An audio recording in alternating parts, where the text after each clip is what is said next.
My people, not be smart in a Wahala, don't bust again or not be small matter. I know say most of una know this man so Mathias Ezeaku Ejiofor. My people, he don't settle. Now he with Jpac. Not be small matter. Oh, he don't come at he can talk say he never say may anybody vote for Baba Emiloko. My people, this matter is hot. Not be waiting I go use my mouth to narrate finish. On I know as this election they go everywhere they hot. Make una regade. Yeah, Iboba Yamano.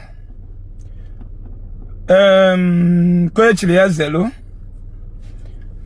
Zotiki Biabo, 19 wokebu Jpac, Okwanyono. Ekili miho nyonyo email. Nina nyama advice. Emakonya holomado nanya nenye advice. Thank you for your advice. Mana we ihe nchole joge. Before malo my advice ki nenyem. Before malo mama ge with that your advice. Unjusi aga jujwa isamia. Isamia keta. Now. We maluzie more advice ki nenyem mama ye wolo the advice. Or no intimidation. Kagena ndo tugi nemem na nibo ko advice kun nenye na mazi Jpac okwanyono ana erigi Nigeria election all of us agbaka iwe we kali onye obuna alu nke mekwele nji we puta we gwandu kasia okpota ka ndi fada na ndi pastors erigi ndu umunnem na my office ana erigi ndu umu nwanyi nwere breast cancer na enye olive oil na anaghị ego ana erigi umu nwanyi nwere fibroid nwere stomach tumor ana anaghị ego agwa ha na Jesus na agwọ ya wee nọ na deposition wee fu na Jesus ada agwọ ya mpụta bịa gwa ndị Igbo ụmụnne m fụrụ n'anya nke ukwuu na Jesus ada agwọkwa ya gị jụkwa ma ndị banye niile na abroad na nwe ekwe country nwere ebe ha na-eje ekpere ka Jesus gwọọ ya na onye ya arụ n'ọkpa ambulance ma busi ma nkịta nwere ambulance n'obodo wetara Bible n'ọkwa wayo ka ndị pastor na ndị fada na-egwu na mazogo more than 6,000 lives na ana Igbo mma na ọ bụ na medujere hụ n'ọgwụ na ha ga-anwụ since bidoro Igbo Love Themselves Charity Foundation since 2018 ihe nwugo na foundation erubere mmadụ 5 he elubelo mmadụ 5 and ihe ni na anwụrụ bụ ndị case adịgoro beyond repair ndị na ekwesị ịzọta dị ka mmadụ anyị zọtara fa because their case can normal standard medically to be cured nwe jọgị si gị nwe pụta gwa ndị Igbo na Jesus anaghị agwọ ya otu nụ pụta wee na-agwa ndị mmadụ na eri election metere nji wee sị unu ebe na mbịa gwuru na Jesus ada agwọ ya na akpọba m ihe si ma who am I to judge? I should leave the judgment to God. Wee pụta gwazie ndị Igbo si ya who are you to judge Tinubu and INEC? That all of you should leave the judgment to God.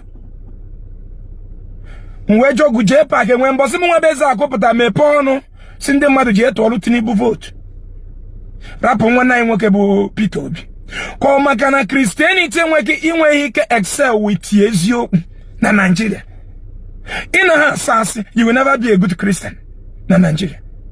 Ina ha agwa ndị mmadụ na Jesus na agwọ ya na Jesus na-eme nke you will never be a good Christian and all those things basị wee jogu Jpac advice ị na-enye m kịta gwa m ho ha before nsazie gị n'ọma okwu m asa gị ọ mụ kwụsị ịgwa ndị Igbo na Jesus anaghị agwọ ya mụ rapụ the judgment for God ma George na ndị pastor na ndị reverend father ha nyebe ndị bayo olive oil na mmiri 1 ọ mụ kwụsị ịgwa ndị Igbo na Jesus adịghị enye ọrụ na ebe a na-arụ bọtin n'okpọ be nna gị nke dị na American na California okpọ be nna gị dị na California ebe a na-arụ bọtin na California nye more than 50,000 people ọrụ sọsọ bọtin akwa and ọ dịghọ n'okpọ nke Anambra steeti e wee rụọ more than 300 churches n'okpọ dị na Anambra na-agwa graduate tala afụfụ gụọ akwụkwọ staff agụ ụgwọ ihe ọ na-agụ ma ndị bi na hostel anaghị aga toilet n'ime ihe eji aga toilet ụfọdụ bụ na waterproof ka ha na-aga toilet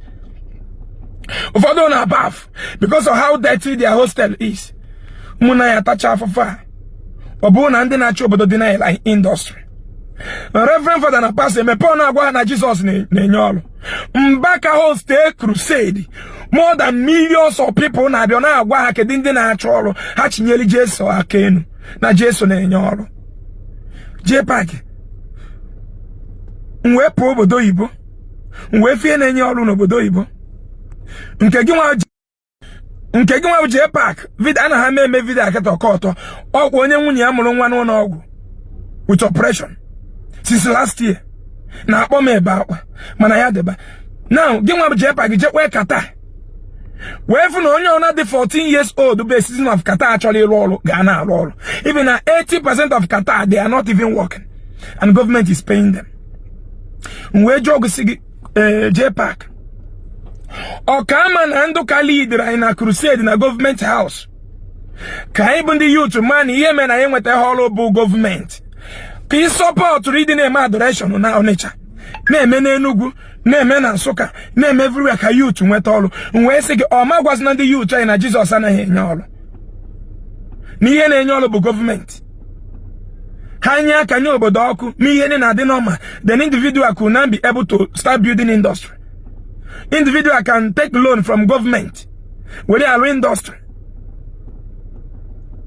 Maka manufacturing do yimo ne food grow because of getting ego gas. Agbacha gas kwu ụgwọ ọnwa enwerezi any gain na enwete from production. Ha food. Ma ndị bịago join am na motor business. Mwe jogu Jpac ke that advice ị na-enye m. That is more gwa ndị banye na Jesus na-enye ọrụ. Na Jesus na-agwọ ya. Mwe jogu Jpac jego Qatar. Funa moto nini ba na Qatar ti nataba bụ new car. Ndị ọcha alụ. And the next nini ba na car na Qatar the well built. Now atinye monitoring camera everywhere na the street to avoid accident. Nenwe speed limit camera. Jpac and ihe ni na adị heba. And then do ka anyị eme travel. Enwere ka ha si enukọta anyị ọnụ in the name of crusade or night video. Gwake na anyị eziokwu akpọla anyị jekwuru ndị kwesịrị inye anyị ha. Mana ha bịa akpọla anyị jekwuru Jesus. Gwa na Jesus ga-echekwa anyị from Enugu to Onitsha. From Okpo to Abatete. Ịma na ụzọ adịrọ mana Jesus ga-echekwa anyị. Mwe jogu Jpac jego Qatar. From Okpo dị na Qatar to Abaga na dị na Qatar. Ifunu bero nnukwu moto na efifie. Ti nocha Qatar anata. Ifu bero trailer. Ifu bero tipa bụ aja. Ifu bero trailer Dangote. Anything big truck na efifie. Ọ bụrụ government merie. Mwe jogi.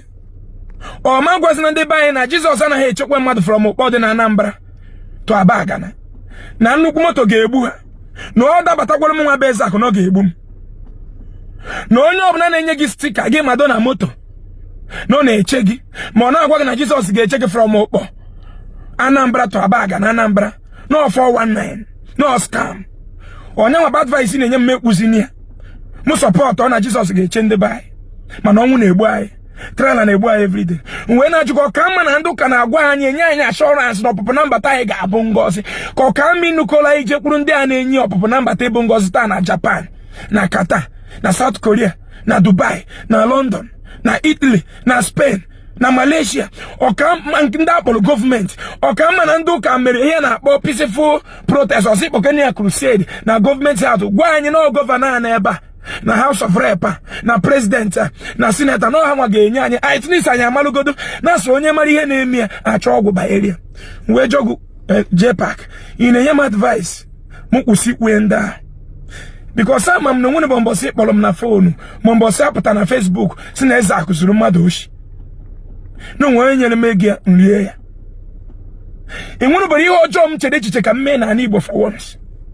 Ndị nke m na-agwọ ya unu na-afụ iwe na-asị m lụọ ọrụ charity. Jpac mmadụ ole ka ga-enyere aka na Igbo. Jpac ma how many millions of naira lose go na nne Igbo love themselves since 2018. Jpac since 2018 till last year nwụziri iyi na enwezi Christian ga-akpọje ụlọ m ga-apụta mere live video ma oduru je ụlọ ọgwụ again. Ịmakwa na m bịa nwetewezi onwe m. Ịmakwa ma ebe m na-azụ ahịa na mgbuka mkpọ na ndị mmadụ bịa na-afụzi mazị nwa na ana n'iyi because of people love themselves. A busy type like me, a successful businessman like me, Ezeaku Ejiofor, sacrifice how many things because niye neme na egbu m ka mmanya na ifu mmadụ ka ọ na-apụta n'ọnọdụ ọjọọ na-enye m happiness. Una si no business na Ezeaku na-esusu. So ozi charity unu dunyele mu face emebe okay ana m agụ na outcome ihe mfu na the charity isi me kuzina. So advice m na-enye gị na biko gwa m. My people, share on I don't watch am. On I don't hear that for the horse's mouth. He talk say, he not say make people vote for Agbado. My people, this one so as I cross Sam, I say what can they happen again with Mathias and Jpac? He said Jpac they give an advice. Say the advice when Jpac give her say na indirectly, na mock of a thing, you know. Na so my people, Mathias come out or come respond to Jpac. They say wahala be like bicycle, wahala not the finish. My people now here now want for live owner. Thank you guys for watching and I so much appreciate you guys. Ciao ciao everyone. Bye bye.